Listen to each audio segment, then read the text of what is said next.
Welcome back to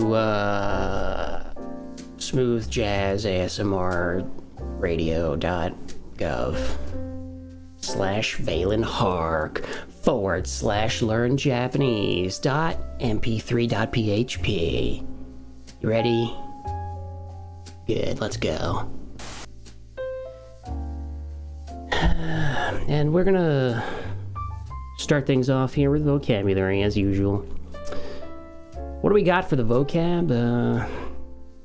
Well, I'm going to give you a second to read this here because it's an easy one. We're not starting off with kanji today, although we will be doing some kanji. We're going to start off with a nice, easy katakana word that you'll almost never use.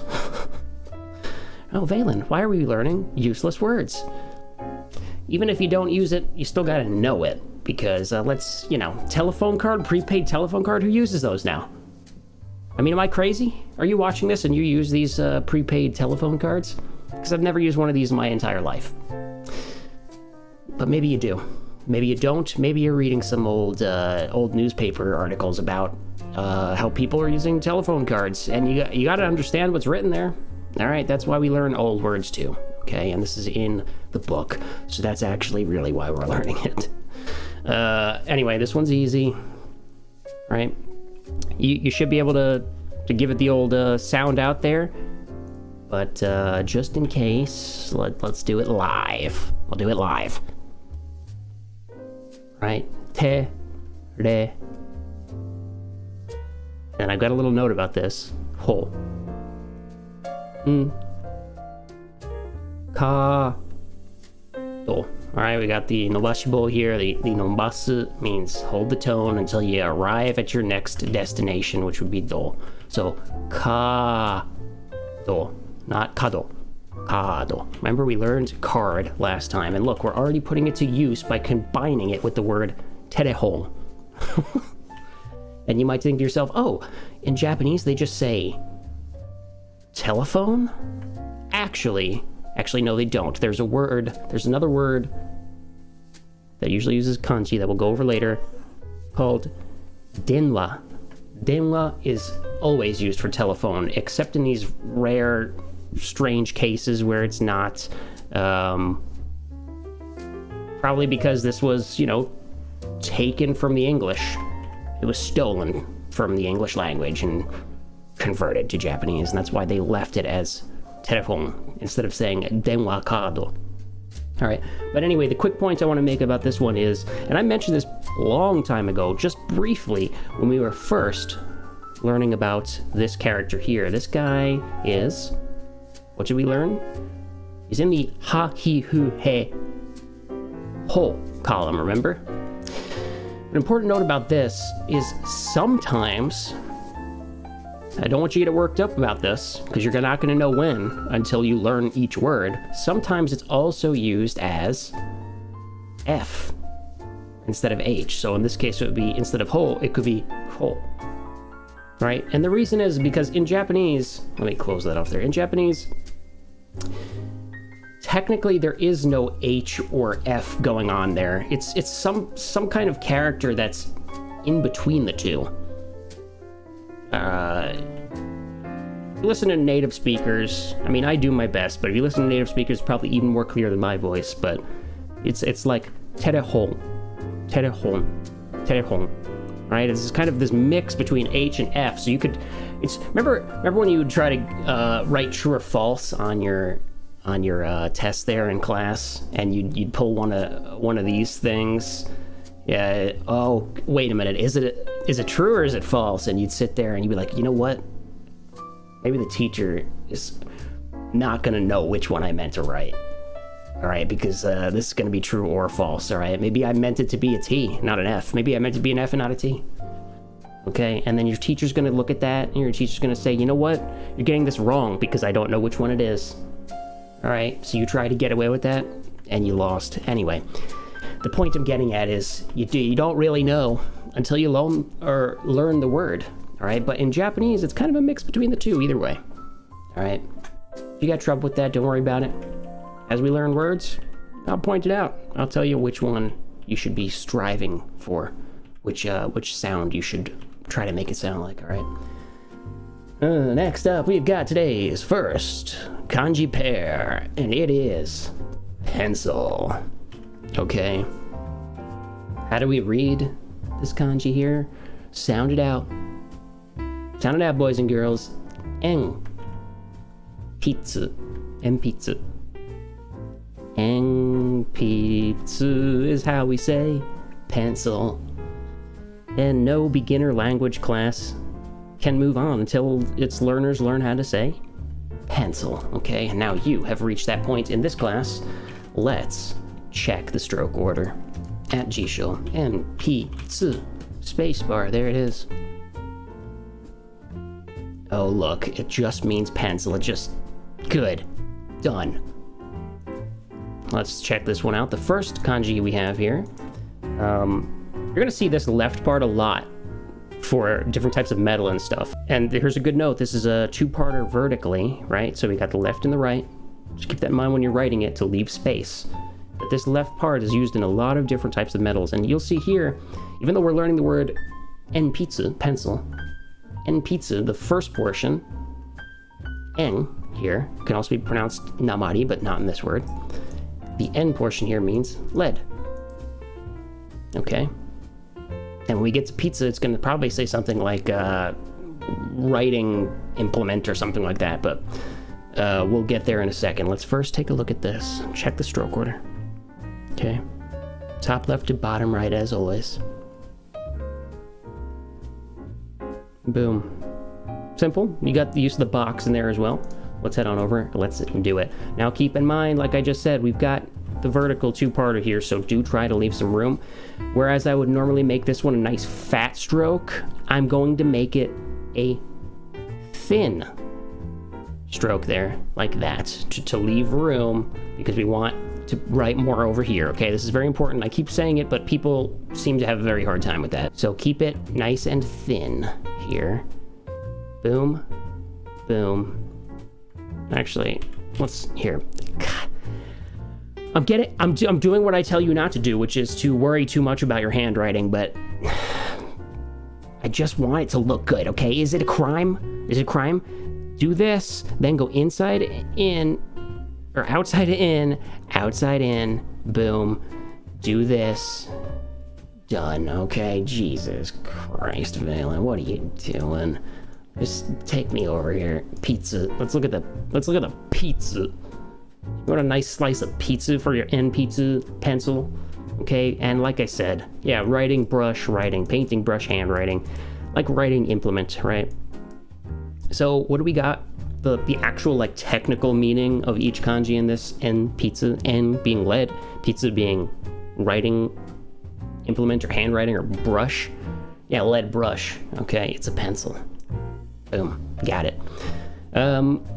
This looks very similar to a kanji that we've already learned when we learned Jisho, I believe it was.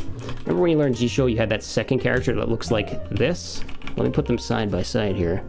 I know it's probably hard to see, but be careful, it's not the same character. It starts off similarly up top in the middle portion here, but it's got different parts above it and different parts below it, okay? So just be careful. Let's take a look. Give the little eyes there that we haven't done yet. This is the portion that's very similar. Okay, and you don't have a box at the end, you just close it off like that. All right, let's take a look. Just like this. Okay, here's the part that's very similar. Give this stroke, make it a little longer. Then do it like this. Continue on with the horizontal strokes and close it off. And then take it and make it a little bit smaller and move it over so that you can feel good about your life. Okay, this is en pizza, this is pencil. Okay, we got through it. I got through it, and so will you. Throw it into your rotation.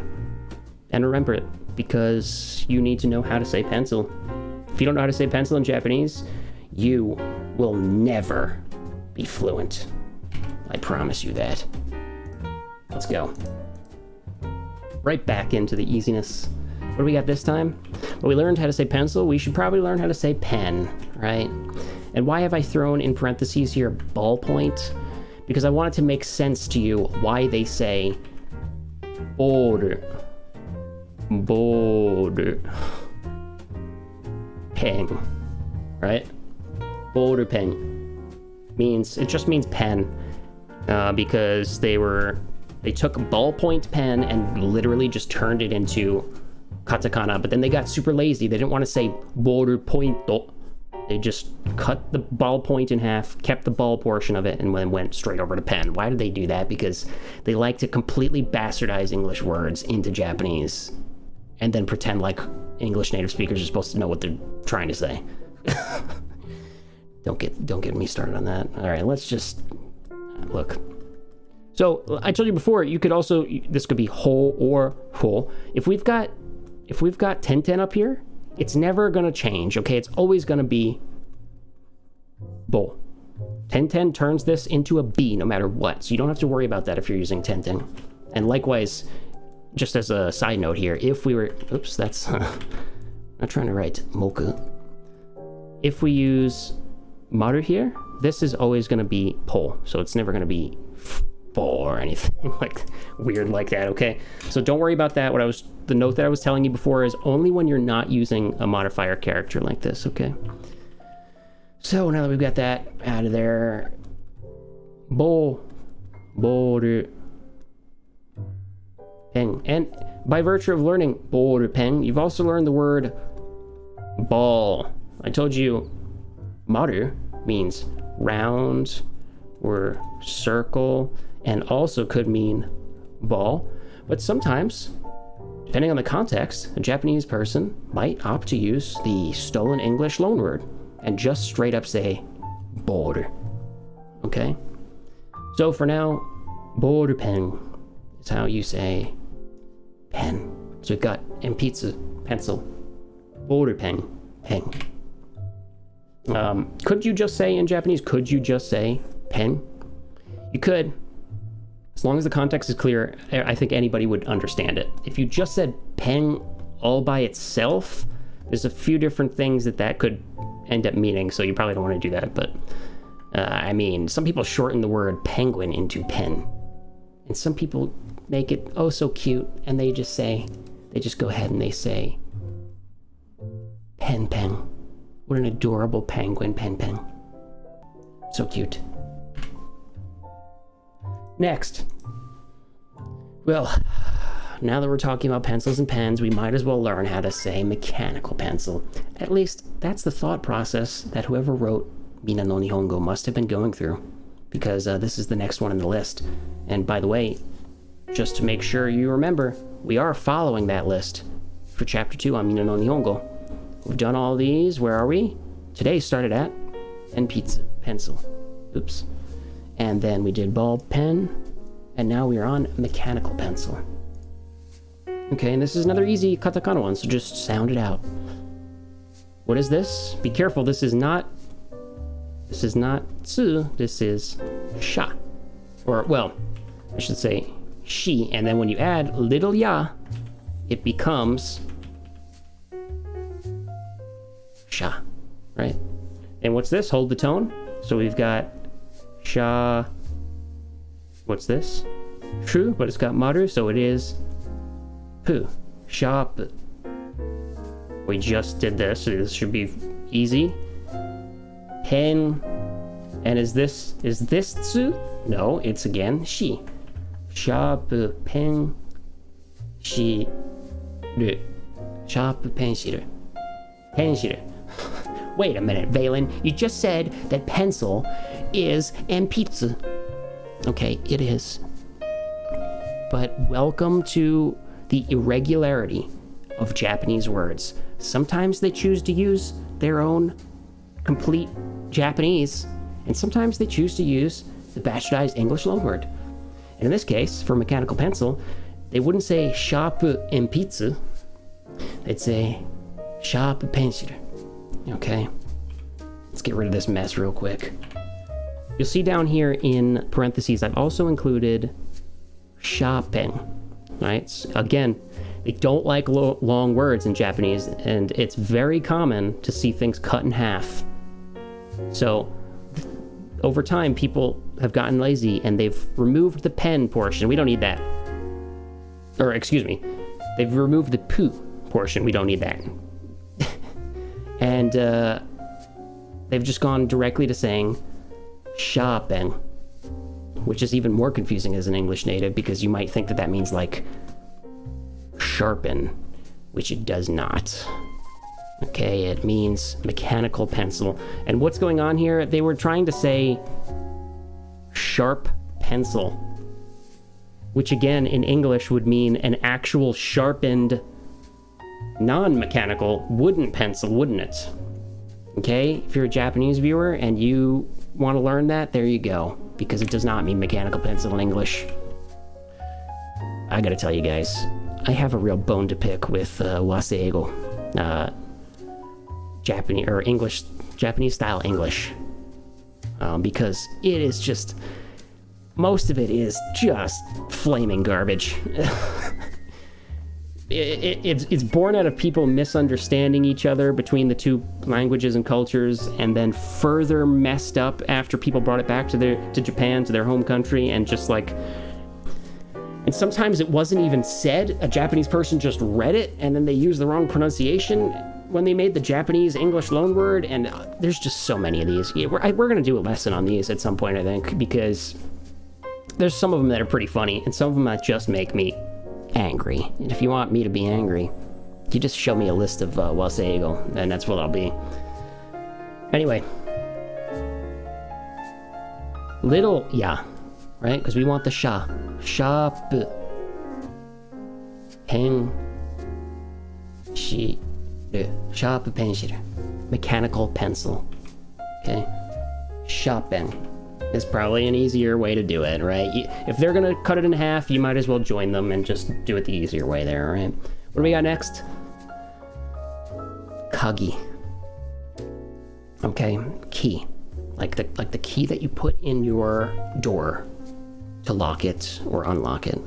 Or for your car or whatever, all right? Anywhere that there's a key, you could use the word kagi. And I just want to mention something real quick. In your list, it might just only list this up in hiragana. I know Mr. Denisowski's only listed it in hiragana. Probably, I think, I haven't checked it in a little while. I think the book only uses hiragana right now. It doesn't actually introduce you to the kanji. So, you've got two options here. If you want to follow Professor Valen's advice, you'll just go ahead and learn the kanji. You might as well if you're already learning the word. If you think, look, we've got so many kanji right now, I've got so many things in my rotation right now that I don't want to deal with this one because that one looks difficult. It's not that hard. But if that's what you're thinking, you can just go ahead and just use the hiragana, right? Kagi. Because I'll tell you what, if you're actually writing sentences in Japanese, you do not have to use this kanji. You could get away with just using the hiragana here, but depending on the context, like, not that you would be doing this anytime soon, but if you're writing some kind of like serious like document or something, whether it's for school or for work or anything like that, you'd probably want to use the kanji. Okay, but in any other case, you could get away with using the hiragana. So I leave you that option right now, but I'm gonna go over the kanji because I do think you should just know it. Let's type that in, kagi. There it is.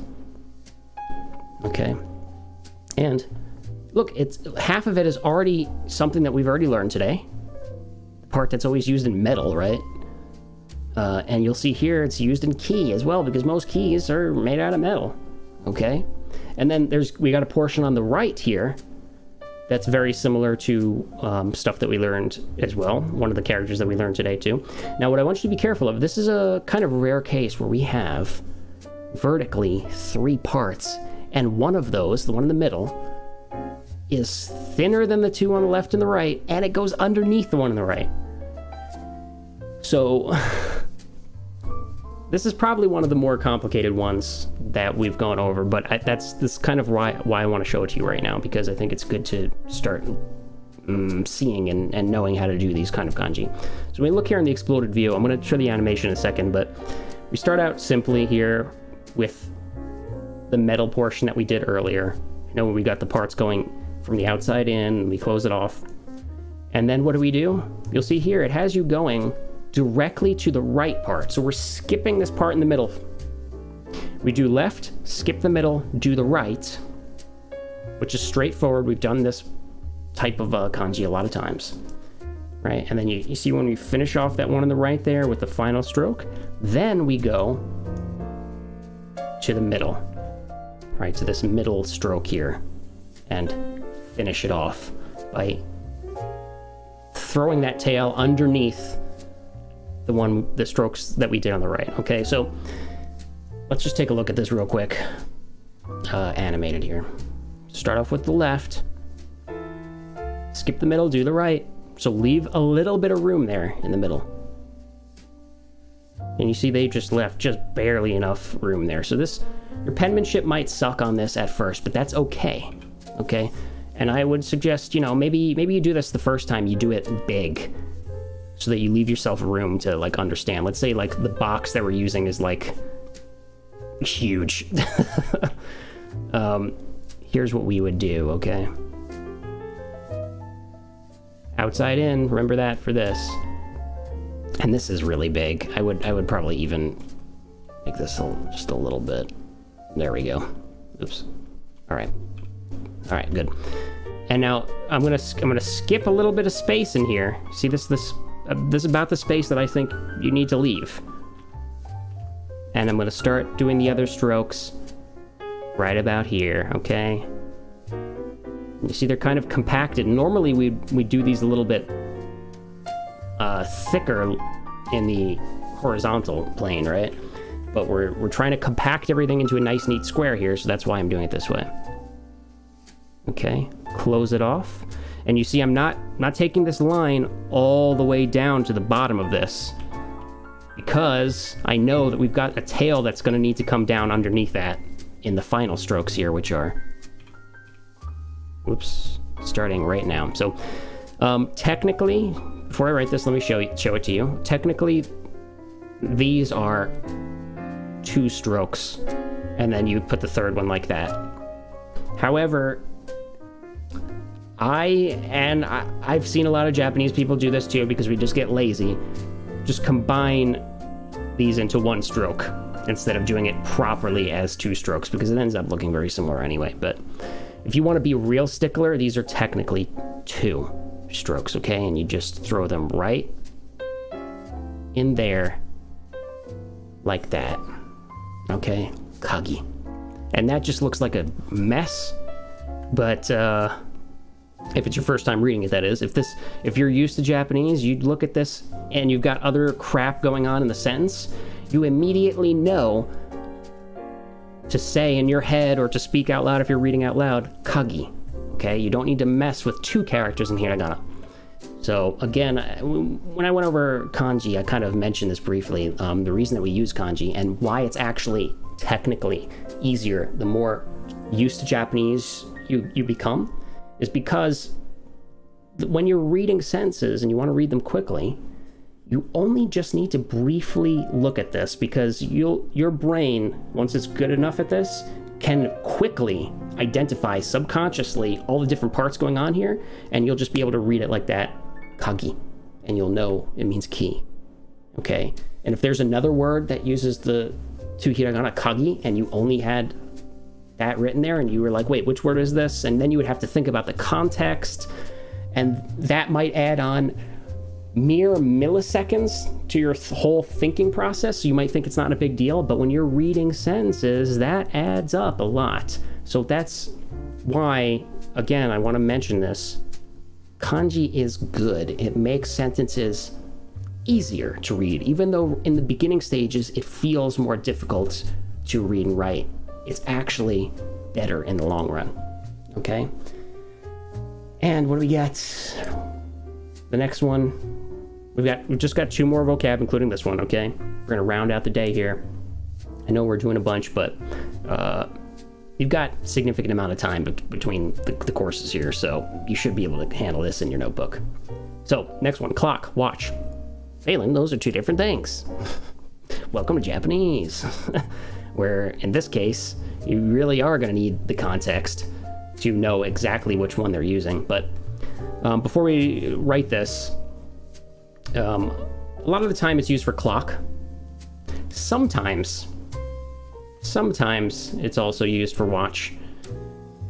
But I think when Japanese people want to be even more clear in the distinction, and they don't want to have you even have to think about it, they'll just say watch in Japanese. It's just the loan word from English, right? So just know that toke, right? Let's read this. Toke can mean either one. All right, let's look it up. Toke. Toke-i. Boom. Clock, watch, timepiece. What a fine timepiece. Here's a really, really good one to know, because this is used in, we'll go over it later, we're not going over this yet, jikan, which literally means time. This is the first part of that, and you'll see one of the readings is ji, because I just said jikan, right?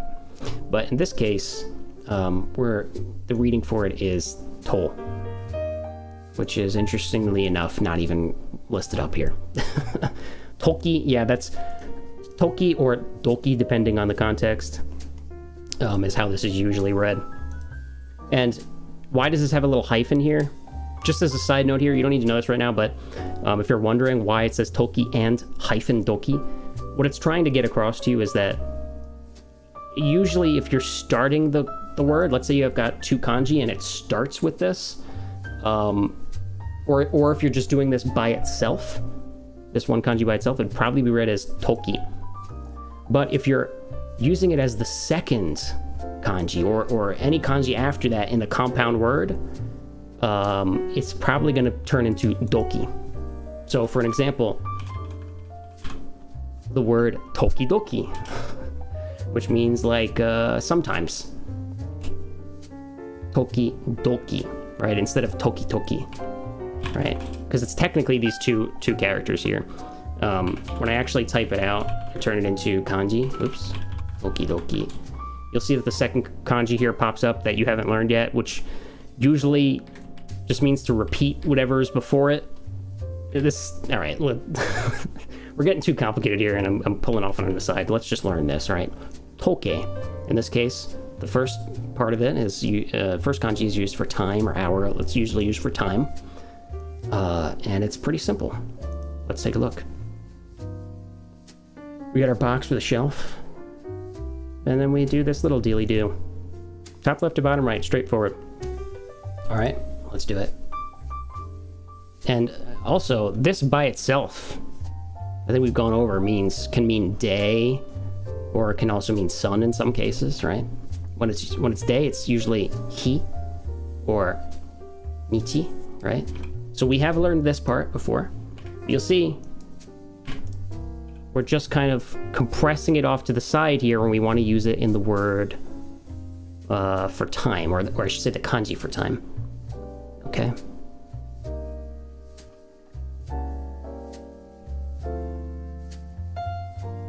All right. So there's the first part, to, in toke, and let's look at K. Plot, plan, scheme, measure. Yeah, well, this is usually used in words that have some kind of meaning of measuring. So what did we have before? Time and measure. You got yourself a clock, okay? Really look at each kanji, you'll start to see everything's just based in logic for the most part. Words are just made of different words pushed together. So this one's very easy. We've learned this this left portion. I think we've done that in other kanji, and this right portion is just a cross. So let's take a look. Close it off with the box there, and then do the cross, horizontal and then vertical.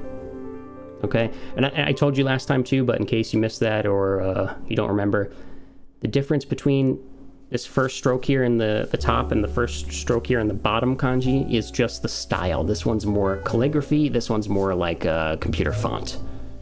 Well, or maybe just more legible, I guess. I usually do it this way with them all just horizontal, but you can do this one a little vertically if you want to. All right, let's take a look. So here's the way I do it, right? And the second one, look, the second one is the longer one, right? So you do want to make that a little longer. And these are all basically the same. Give yourself the box, horizontal first, vertical, okay? And now you've got yourself toke, clock, sometimes also means watch, okay? Figured out based on the context. Toke, throw this into your rotation. And the last kanji for today, it's a pretty easy one. And it means umbrella. What do we got? Kasa. Let's take a look. Kasa. Just like that, umbrella. Parasol, no. Jisho, no. I suppose it could technically be used as that, but I would say, just as some trivia for you here right now, higasa should be parasol. There you go. Parasol, sunshade, higasa. And why? Remember before we had the word sun or day? There it is. So it's an umbrella for the sun, not necessarily for rain, right? That's what a parasol is, okay? So anyway, kasa, umbrella. Just learn it as umbrella, don't worry about the parasol junk. Let's look at the strokes. Look, it's a bunch of people. Look, we got little people in there. Remember hito? You know how to do that one, and you're just doing it a bunch of times. It's a bunch of people underneath a little roof there. Well, look at that. Isn't that cute? That's how you say umbrella. Let's look at the strokes. Start with the top roof thing. Then do the little people vertically left and right. Give it the horizontal and finish it with the vertical. Okay? Again, I know I do this fast. You can go and look at this on your own time. You can pause the video if you're watching on YouTube and follow the stroke order properly on your own time, okay? Let's check this. Give it the little roof thing. Do your little people in there, okay? Vertically on the left and then vertically on the right. Give it a nice horizontal stroke and finish it off with the vertical, okay? Kasa means umbrella, okay? This one's a nice, easy, fun one to round it off. Throw it into your rotation. Why is it fun? I don't know. I just like to do all the little people. Okay, I'm a people person, and I like the people under the umbrella. What can I say? Go ahead and throw that into your rotation, please, because we are now transitioning into the final part of Chapter 1. The last part of Chapter 1. Coming at you live here from the end of Chapter 1. We've got Benshu C, but you'll see we're starting at number 4, because last time we did 1, 2, and 3. And, today, we're gonna do just 4 and 5. And they're gonna be like a kind of little bit of a quiz. We're really gonna package everything we've learned together from Chapter 1 into a little package. And just a reminder, the vocab that we've been going over for the past few days, including today, is for Chapter 2. So we're not using that vocab yet. We're just preparing for the next chapter as we finish up Chapter 1. So like I just said, there's a little bit of a quiz, and what's that? You don't have any images in there? Yes, we do. I'm gonna tell you to just do your best here. We're gonna pull this guy in here because it's gonna be rough for you. Maybe. It shouldn't be. These are pretty easy, actually. It's kind of a little bit of a quiz because it's using all the different grammar pieces and all the different vocab that we've learned for Chapter 1 in basically two questions here, number 4 and number 5. And for each question, we've got a bunch of different sentences here. So what we're going to do is, as usual, I'm going to tell you when to pause if you're watching on YouTube. If you're watching over on Twitch right now, take a look at these. I'll give you a second here to take a look at these as I stroke my nice, beautiful kitten here. It's adorable. Gambare, says the kitten. Do your best in a little cat voice. Alright, good luck, says the little kitten. Alright. So these, look, if you're really following along diligently and you're able to read this, I applaud you. I know that some of you might still be struggling with reading. You're reading slowly, maybe because you don't have much practice. Sometimes it's difficult if you're living in the US or in the UK or, you know, wherever you're from. People watching me, you got some people in Scotland, UK, a lot in the US, some people over in China. Some people actually are here in Japan. But in most cases, if you don't have access to daily Japanese practice with like a native, I understand that it could take you a while to read these, so that's perfectly okay. Anyway, if you're watching on YouTube, go ahead and I want you to try to read these and write the answers. I'm not going to say anything. I just want you, here's the example, so you can use this to figure out what's going on. And I'll tell you right now, it's because it's easy. You're just filling in the blanks, okay? Read everything, figure out the context, and based on the context, you should be able to understand what word should go in the blank. Okay, so go ahead and do that right now. Go ahead and pause. Okay, we're back, and I'm going to give you the answers here, but first I want to go over the example real quick. The example says, Anata wa, alright, you are, well, I should say, we don't know if it's are or not yet. We always check because we've got the is bucket here, right? Wa and des, the is bucket. And we see we've also got ka, so we're asking a question. Very clearly, right? Anata wa sensei desu ka? So what are we asking here? You is bucket question mark? You is? No. You are? Teacher? Question mark? Are you a teacher? In actual English? Are you a teacher? Anata wa sensei desu ka? And you can see, based on the context, let's say we didn't have the answer yet. We were just reading the context. We could see the answer was, Hai, sensei desu. Anata wa blank desu ka? Hai, sensei desu. She's saying yes is teacher or am. So based on that, we can deduct is saying like, yes, I'm a teacher. Okay, and that's why we would have written the answer as sensei. Easy enough to figure out, right? Let's go over the answers, shall we? Starting with the first one right here. Anata wa, well, here's what you would have done if we were following it, if I'm pretending to be a student right now, trying to figure this out. Anata wa blank desu ka? Okay, same setup. And the answer was, Hai, teira desu. Same setup for the answer too. So the answer, as you just saw, was teira. But here's where you might have gotten mixed up. Did you write san? Anata wa teira-san desu ka? You might have just written Taylor. Anata wa teira desu ka?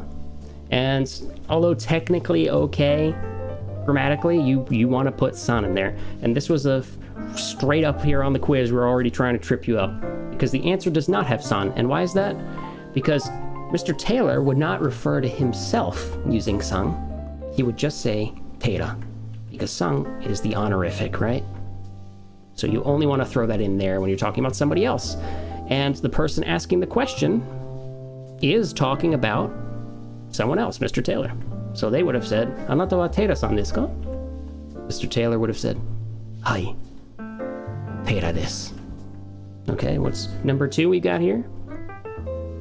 Pekka-san wa something desu ka? Alright, we've got the question is bucket again. So what are we asking here? We can already figure out. Is Mr. Becker something? Right? And the answer is iie. Okay, it's not hai. Iie means what? Means no, right? No. Igirisu jin. Igirisu jin. What is igirisu?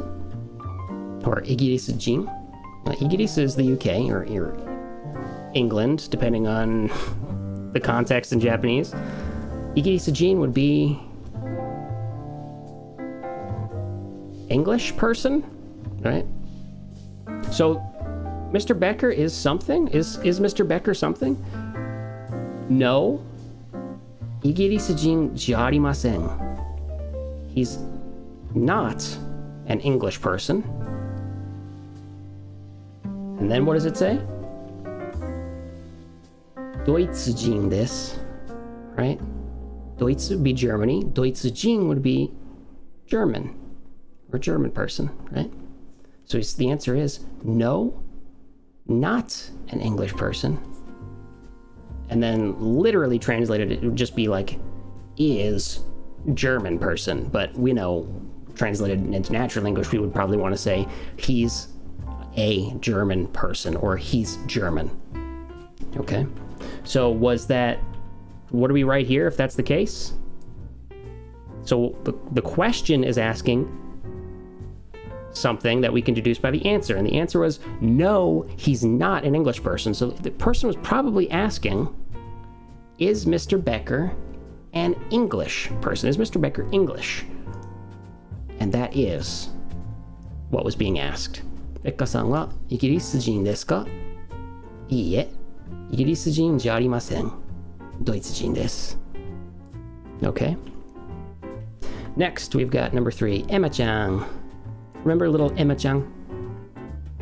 Emma-chan wa something desu ka? Okay, straightforward here. We're following the same is bucket question format here. So we're asking, is Emma-chan something? And the answer is very simply put, 11, but pronounced in Japanese as 11 Remember, it's not 11 right? And the sai would be years old. So we've got 11 years old.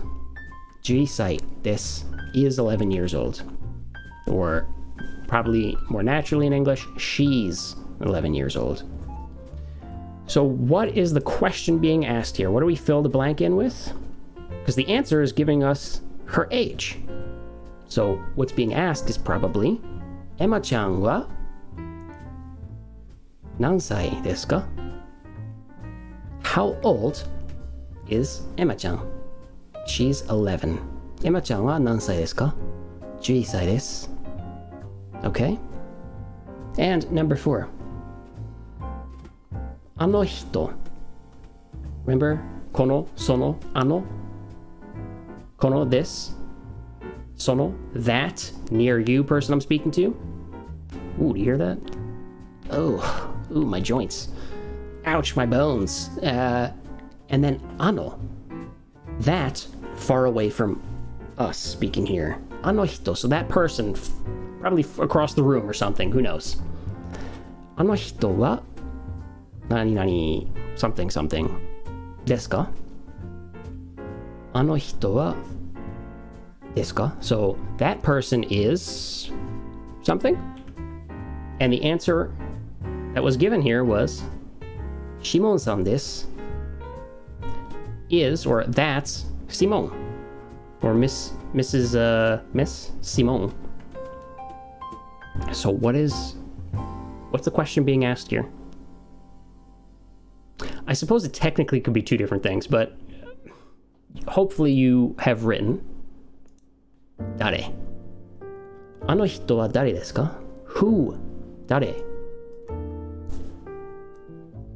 Who? Who is that person? Probably talking like across the room or something, or pointing to somebody as they talk together here, right?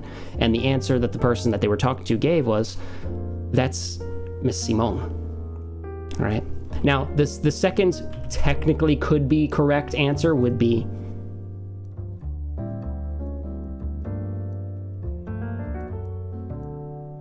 Ano hito wa Shimon-san desu.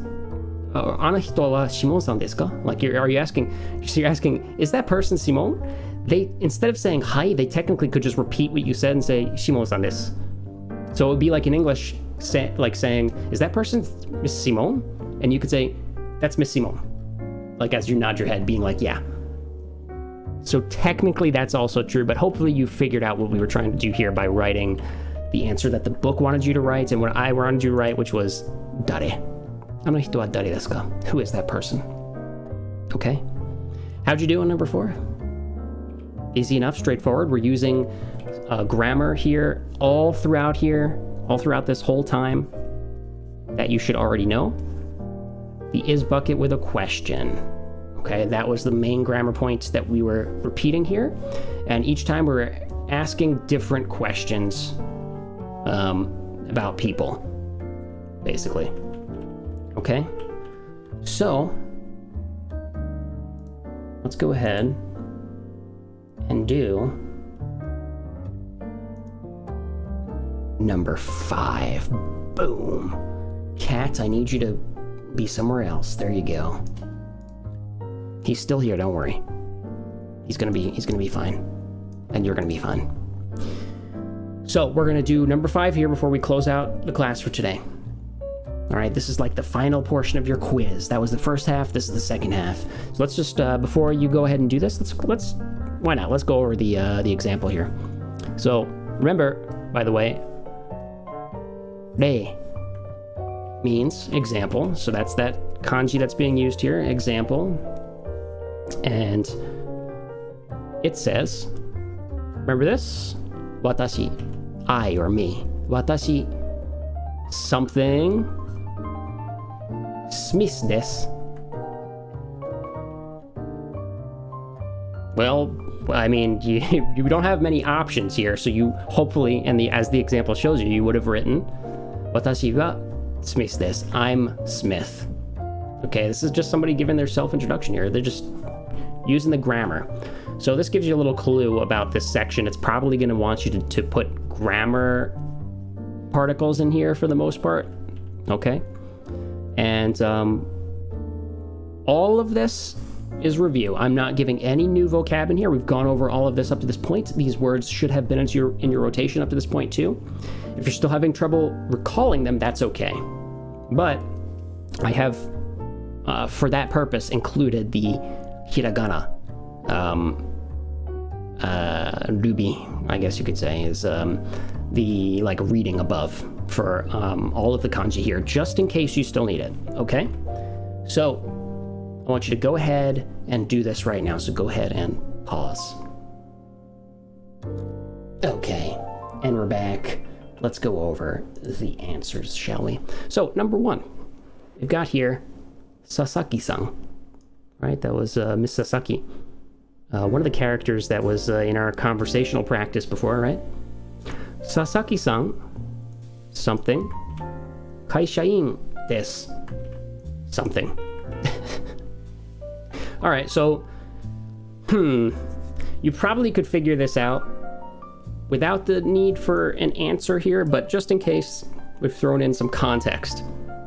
So the person answering has said, Iie, engineer desu. All right, so if we're not sure what's going on up here yet, let's read this. No, Iie, no, and she's an engineer. Engineer desu. And we know we're talking about Miss Sasaki, so we're throwing in English, we're saying she's an engineer, but again, note, there is no word in here that says she's. Okay? So we know that we have an answer, and we know that the answer is saying no, she's an engineer, so we could probably figure out that, first of all, this was a question, right? That's why there's a blank here. Desu ka? And again, you don't have to use a question mark. You could also use a Japanese period, which would look like that, but I opt to use the question mark, okay? So then what goes in this box here? Well, how would we ask this question? We know we have the is bucket, right? We need to open the is bucket over here with the simple. Wa, Sasaki-san wa kaishain desu ka? Sasaki-san wa kaishain desu ka? Iie, engineer desu. Right? And is that what has been written? Yes, it is. Number 2. Shinga-san Remember Mr. Singh from last time? Shin-san wa ITV blank shain desu. Okay, and we don't have, notice we don't have any kind of like second person talking here. This is just number 2. So what are we saying? Shin-san wa ITV shain desu. So remember I told you, when you're saying a company employee, because that's what shain is, right? Of some company, and you want to see what company it is, you probably want to use the particle, the possessive particle, no. Literally translated as of, right? So when you read Japanese backwards, company employee of ITV, or if we're putting this into natural English, Mr. Singh is an ITV company employee. And a company employee of ITV. That's why we use no. Okay? Number 3. Lee-san. Okay, Miss Lee. Lee-san wa kaishain desu. Just a sentence. There's nothing for you to write here. We want to write stuff down here and down here, right?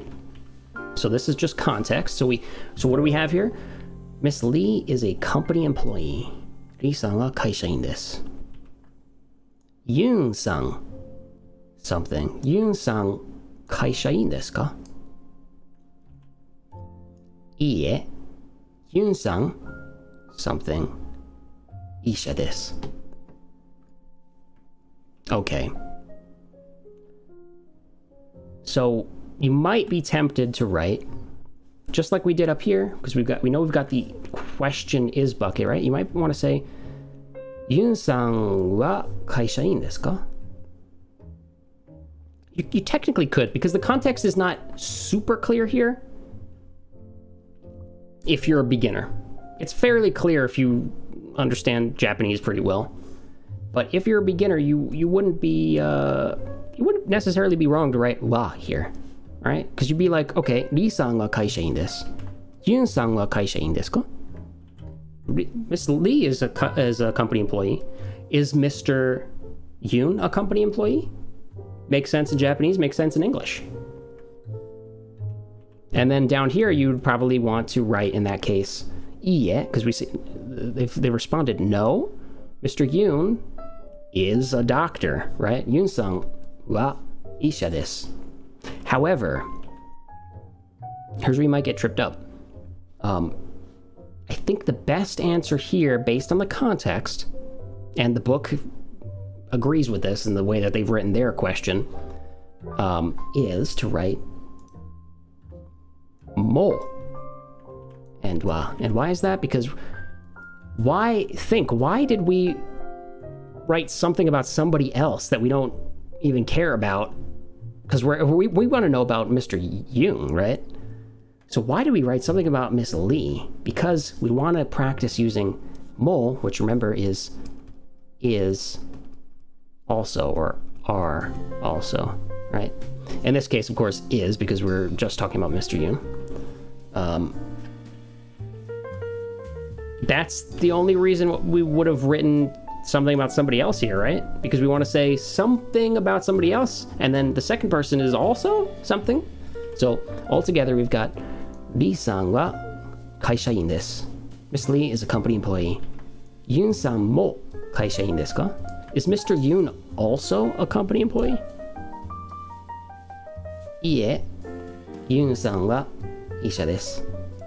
No, Mr. Yoon is a doctor. Boom. Got it. All right. And the last one for today. Round it off. It's got, count them, 1, 2, 3, 4, 5 blank spots for you to throw your answers in. So, what did you write? I mean, because what we got here, Shimon-san, France. I almost gave an answer, and it would also be the wrong answer. Shimon-san, something, France something, kimashita. So this actually, as soon as you saw kimashita, you should know kind of what's going on here. Then what have we got over here? Smith-san, something, France, something desu ka? And then somebody replying, Ie, igirisu, something desu. Now this one's kind of tough. And that's why it's the last question on the quiz at the end of the chapter. Okay? So what do we got going here? Let me give you the answers. Boom. Shimon-san wa France kara kimashita. So what are we saying? Miss Simone literally put Miss Simone came, kimashita, past tense of kimasu, which would be came, kara, from. Remember this? Shimon-san wa France kara kimashita. Miss Simone came from France, which would be the literal translation. The natural translation would just be Miss Simone is from France. Okay? So, now just like the last one, where we wrote something about somebody first, and then we talked about somebody else second, okay? You'll see what's going on here. Smith-san mo Fransujin desu ka? Now this was probably the toughest part, because you really have to be paying attention here and thinking about all the things we've learned up to this point to know that you should put Jin here. Because if you figured out the first one and figured out kara kimashita is what we were going for, very good job. And then you might have been like, but wait, there's no kimashita here, it's desu ka. And then you also would have figured out, we're asking, is Mr. Smith also? And then you might have been like, from France? But there's no kimashita. How do I say also from France? And that's when, hopefully, if you really did well, it clicked. What we are saying is, Miss Simone is from France. And then question, right? Is Mr. Smith also a French person? Because there's nothing else we can put here other than Jin in this case, from the pool of vocabulary that we've learned, right? Because we're asking a question about a noun, right? Basically, right? This up here is a verb, right? Past tense verb. So when we're asking is, we need a noun, right? Is Mr. Smith also a French person? Is Mr. Smith also French?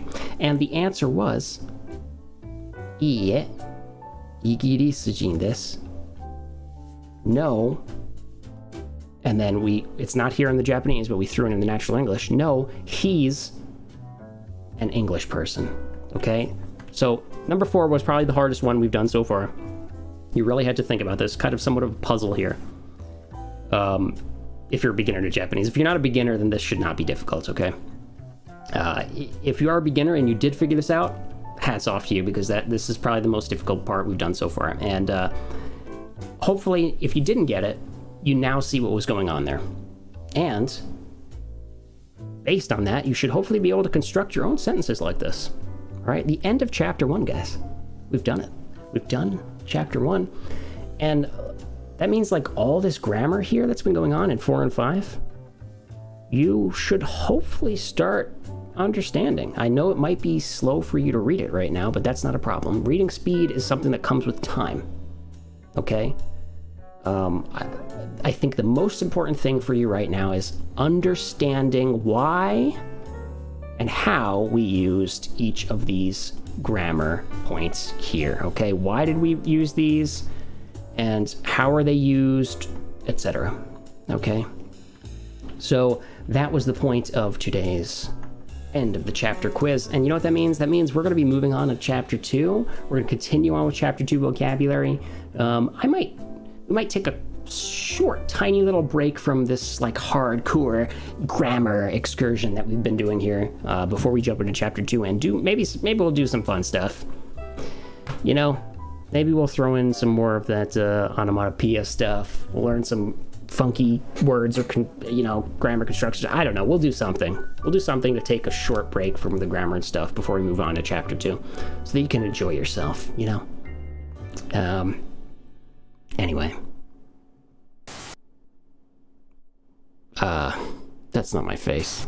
There it is. Thank you all for joining me again. We're doing it. We're moving along, and we're moving along fairly quickly, but I'll tell you, if you're watching this not live and you're watching on YouTube, I have been recording and uploading these usually with like a week or usually 2 weeks in between each class. So if you're trying to like pace yourself in between each video that you're watching, if you're watching this in the future, I think a week is plenty. 2 weeks is actually a lot.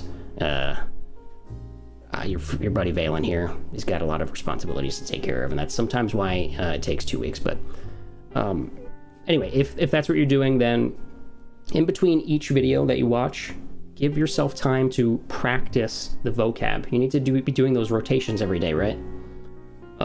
I do not expect people to be like watching these videos or these lessons here on Twitch like back to back. There's no way you'd be able to follow that, because you didn't give yourself time to practice the vocabulary. And if you don't practice and memorize the vocabulary and how to read, you're gonna have a very difficult time reading all the questions and stuff here that we've been doing for grammar for the practice, right? So pace yourself. You do not need to keep up with the live classes. If you are and you've been giving all your effort into that, very good job. Welcome to the cool club, okay? But for the rest of you, you've been doing a great job. What do we get? Lucif8W7, thank you for following. The rest of you, DM90 Kid, thank you as well. We got much more coming up. I just put out a visit to a shrine video up on the YouTube.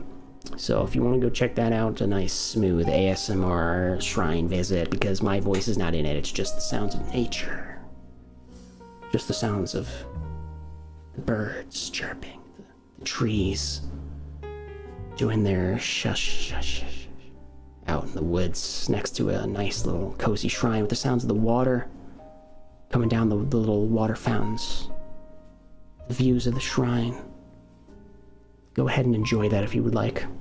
And I'll tell you, I've got another video soon coming of Kagura. I did promise that, and it is coming.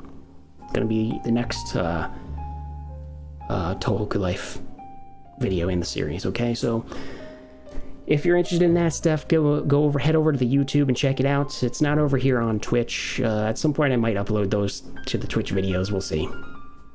But that's about all I got for now. So you guys have yourself a good one, and take care.